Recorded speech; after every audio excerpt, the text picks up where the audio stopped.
Hello there, this is my YouTube video to accompany the podcast looking at Brahms's first clarinet sonata, the Op.120 number 1. So in this video what I'm going to do is I'm just going to highlight some of the elements that I think are important to take on board when you're approaching learning this piece. Brahms's musical language is very particular, in my opinion at least. And it took me quite a long time to get my head around how to approach his particular compositional style.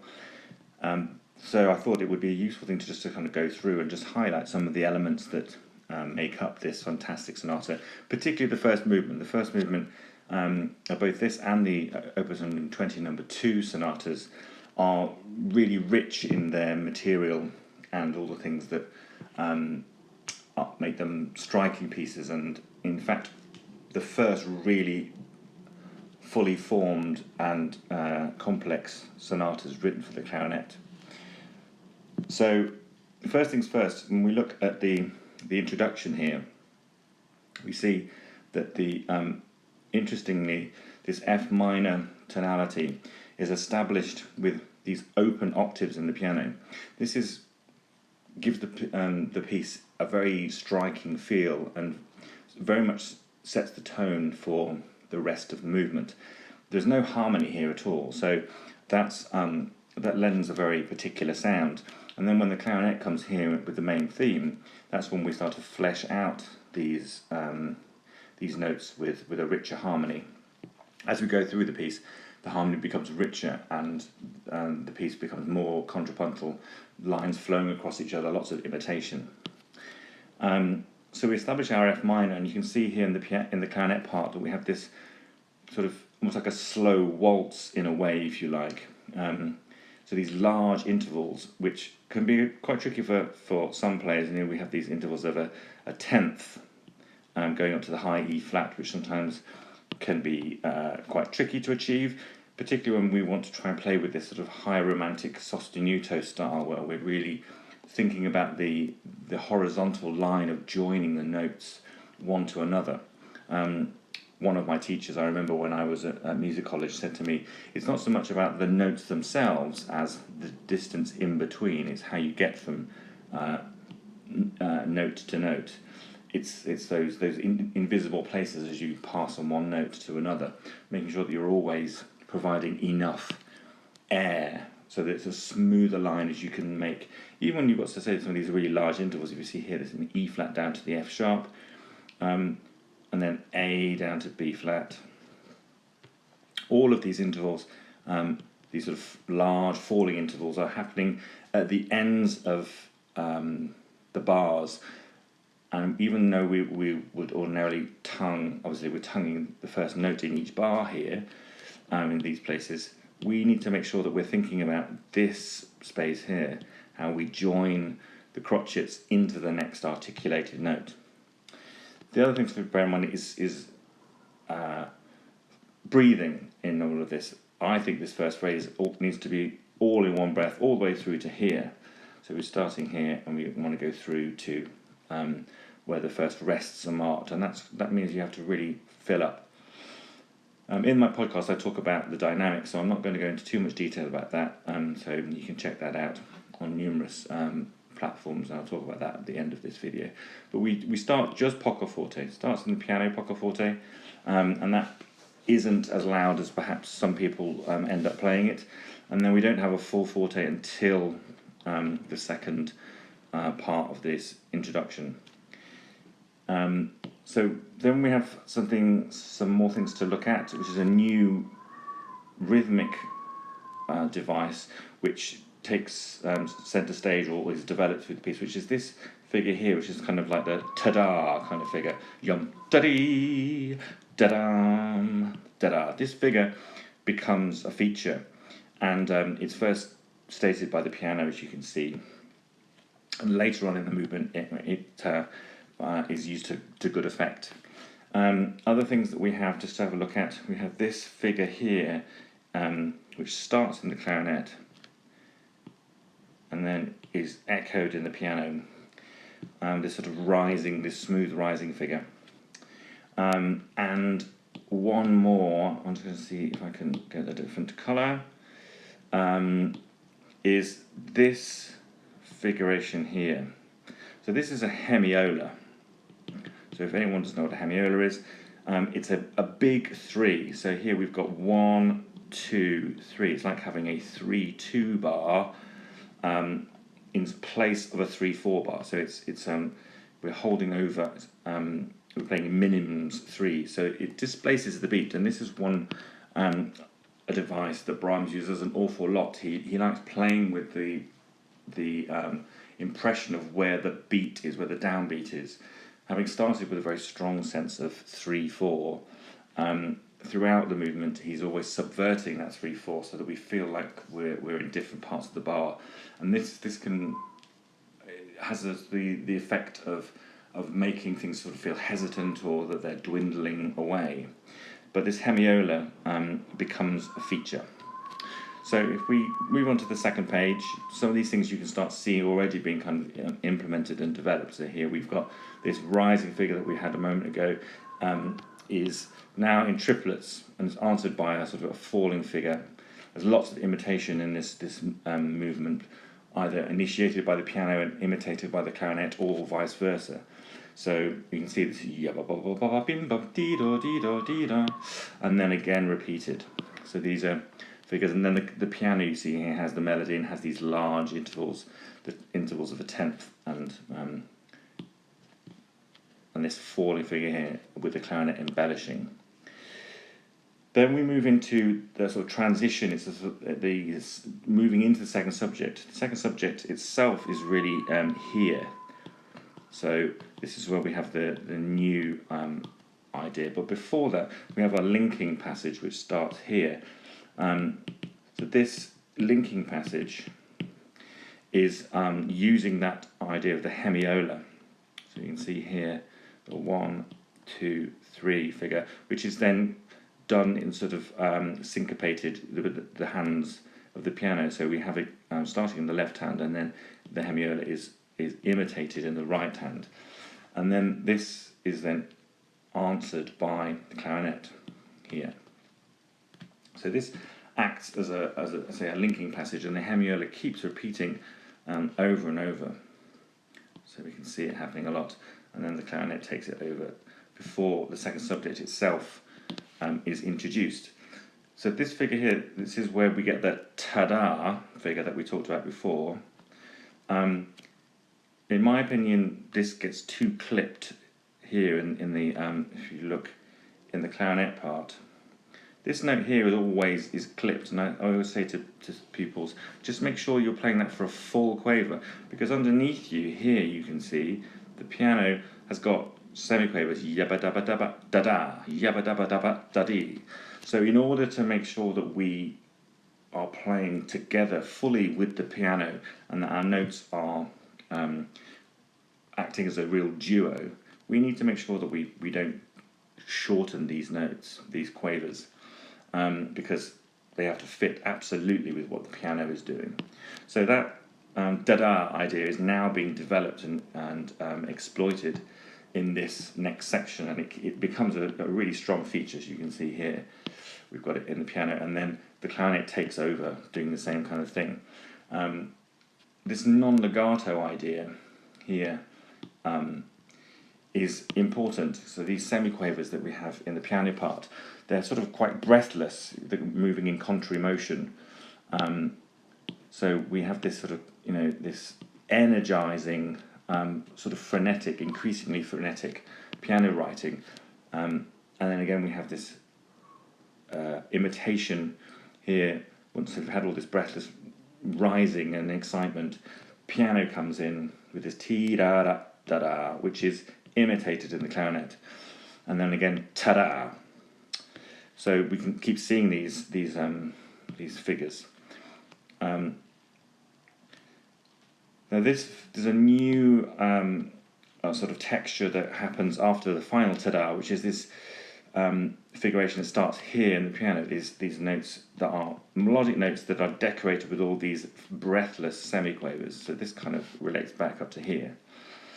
This again, where we've started with the piano, you have these two falling figures of 5 notes in the clarinet, one there and the other one here.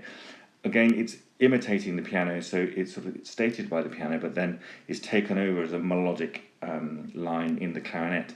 And it's quite a sort of passionate statement, a very bold statement in these crotchets that's made even more sort of febrile by the semiquavers in the piano.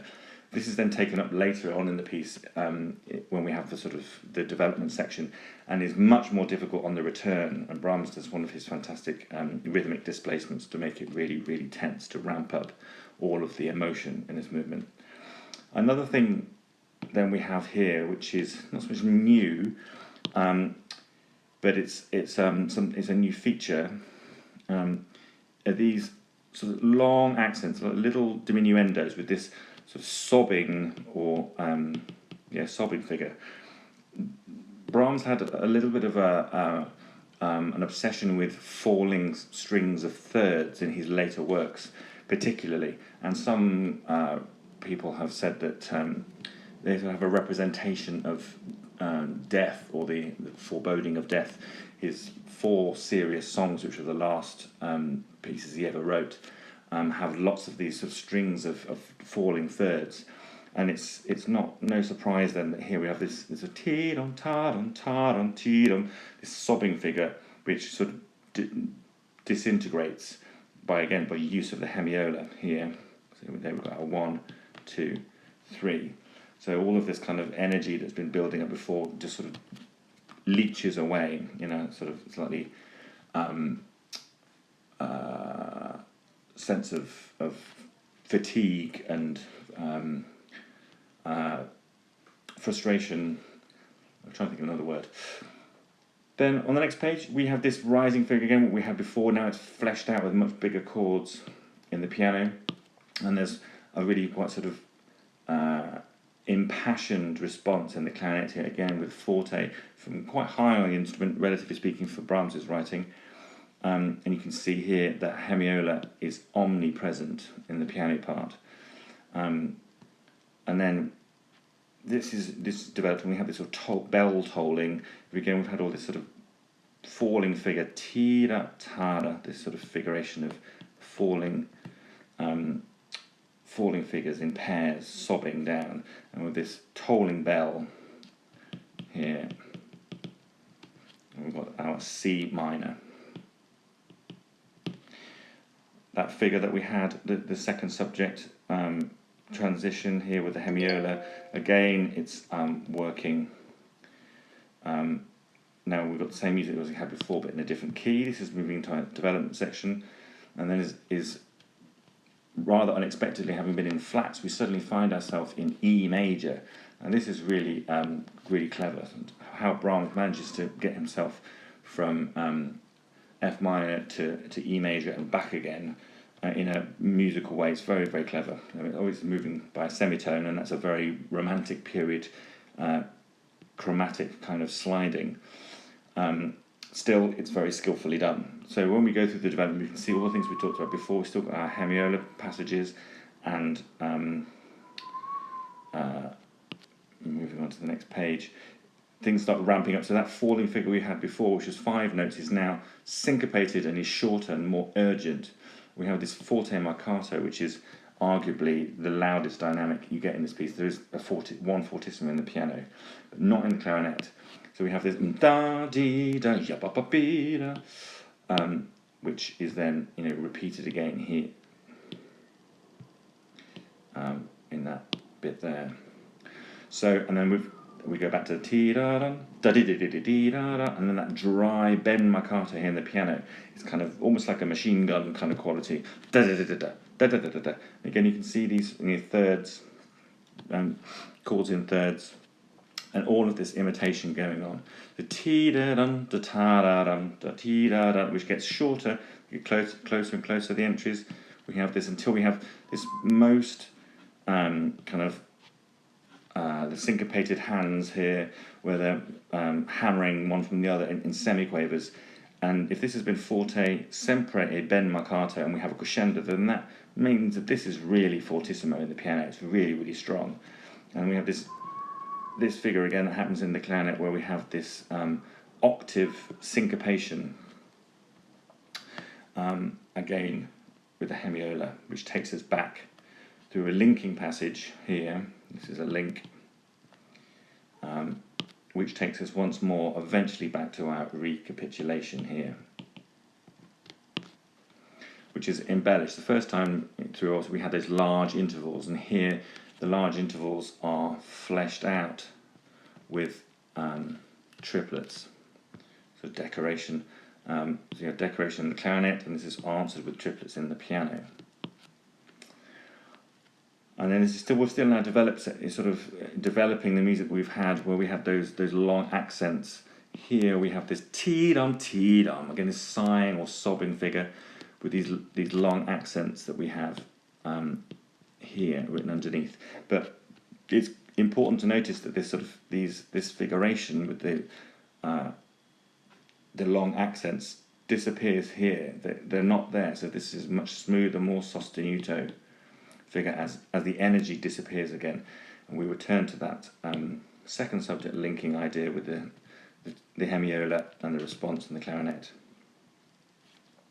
So those are all the main things that have now been experienced. We have our second subject return here with that ta-da that goes through, and all of this is returned. And as I said earlier, one of the things that Brahms does in the recapitulation is that breathless staccato writing that he, not staccato, sorry, the semiquaver figures that he put for the piano, and this impassioned melody here, which is now repeated again but higher on the piano and clarinet. He does this fantastic rhythmic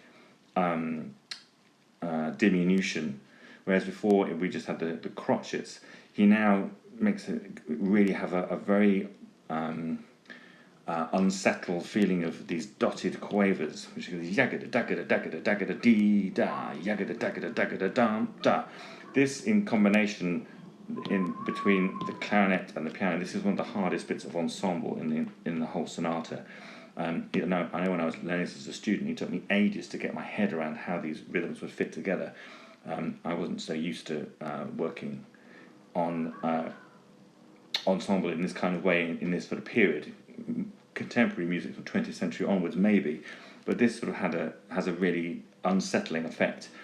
But then Brahms rewrites the ship, if you like, by these two forte chords, which are like a really solid punctuation with our perfect cadence in F minor.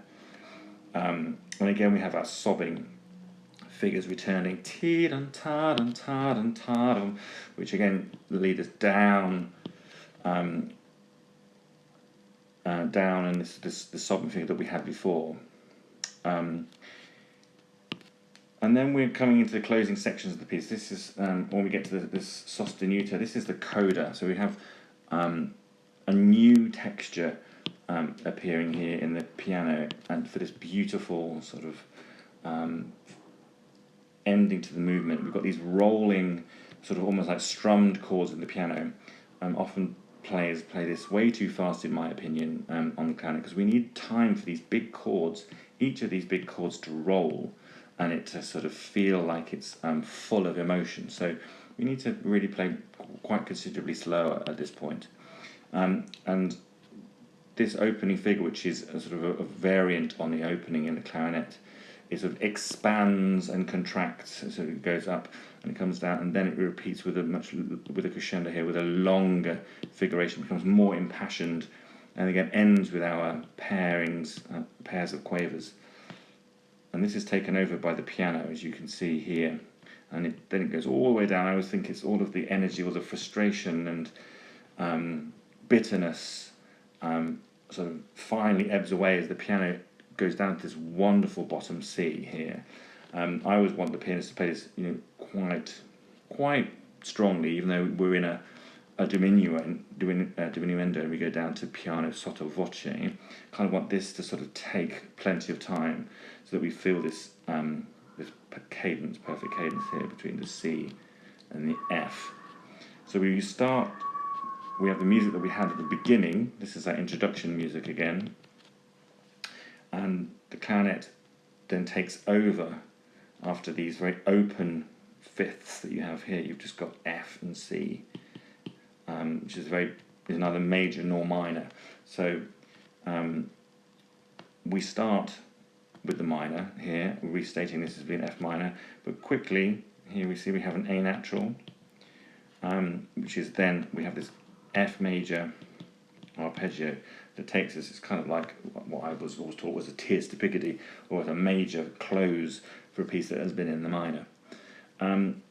So hopefully that kind of gives you some idea about looking at the score and the clarinet part together, the different things that you can think about and take on board about how the parts weave into one another. As I say, this was not the first time exactly, but perhaps the first time that a clarinet sonata had been written that was a real duo. There was a real sense of partnership and the roles of soloists being passed smoothly between the two instruments.